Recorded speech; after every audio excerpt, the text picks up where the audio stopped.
নমস্কার বন্ধুরা, আমি আজকে কার্ড রাইস বানাবো। দেখুন, ভালো লাগবে। গরম ভাত কিংবা ঠান্ডা ভাত দিয়ে কার্ড রাইসটা করা যায়। দই দিয়ে দেবো। ভাতের পরিমাণটা বুঝে দইটা দিতে হবে। এবার কেউ যদি বেশি চায় দই বেশি দেবে, কিংবা যেরকম বুঝে দইটা দিতে হবে। চিনি পরিমাণ মতো, নুনও পরিমাণ মতো দিতে হবে। বেশি হয়ে গেলে নুনটা তখন ভালো লাগবে না। এবার মেখে নেব।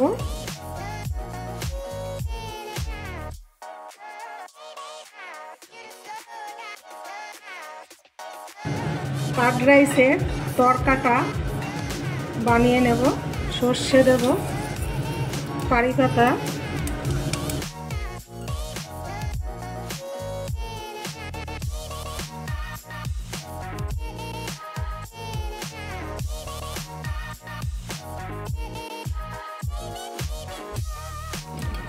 দই দিয়ে মেখে নিয়েছি। এবার ক্রিম দেব।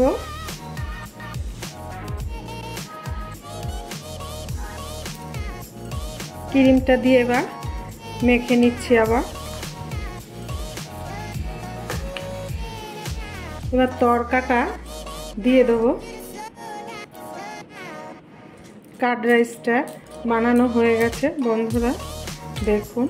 কার্ড রাইস বানানোটা দেখলে কার্ড রাইস দিয়ে ডিমের মামলেট কিংবা পাঁপড় ভাজা দিয়ে বাচ্চাদের খুবই পছন্দ।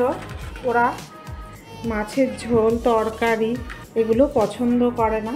এই কার্ড রাইস দিয়ে দিলে পর খুবই খুশি হয়। বন্ধুরা, কার্ড রাইসটা বানানো দেখলেন। যদি ভালো লেগে থাকে লাইক, শেয়ার, সাবস্ক্রাইব করবেন। পরের দিনের একটা নতুন রেসিপি নিয়ে ফিরে আসবো। ভালো থাকুন, সুস্থ থাকুন।